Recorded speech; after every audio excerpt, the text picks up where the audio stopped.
Hello friends, પિતૃપક્ષમાં તો લગભગ દરેકના ઘરે બનતો દૂધપાકની રેસીપી આજે હું તમારી સાથે શેર કરી રહી છું. એના માટે મેં 2 લીટર ફૂલ ફેટ દૂધ લીધું છે અને તેની સામે 4 ટેબલ સ્પૂન ચોખા લીધા છે. ચોખાને અડધો કલાક પહેલાં જ પલાળી રાખવાના છે.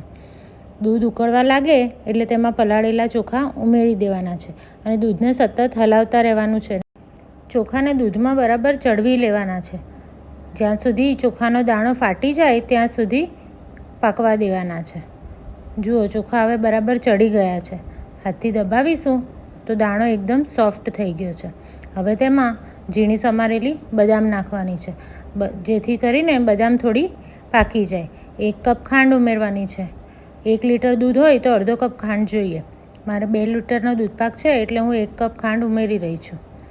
ખાંડને બરાબર દૂધમાં ઓગળવા દેવાની અને જ્યાં સુધી ખાંડનું પાણી બળે ત્યાં સુધી દૂધને ઉકાળવાનું છે. હવે તેમાં પિસ્તાની કતરણ અને ઇલાયચીનો પાવડર ઉમેરી દેવાનો છે. ગેસ બંધ કરી અને સતત દૂધને હલાવતા જ રહેવાનું છે જ્યાં સુધી થોડો ઠંડો ના થઈ જાય, નહીંતર મલાઈનો પોપડો બાજી જશે તો ખાવામાં મજા નહીં આવે. તમે આમાં ચારોળી પણ ઉમેરી શકો, પણ મારા ઘરમાં હું આ રીતે જ બનાવું છું. તો તૈયાર છે એકદમ ટ્રેડિશનલ રીતે બનેલો દૂધપાક.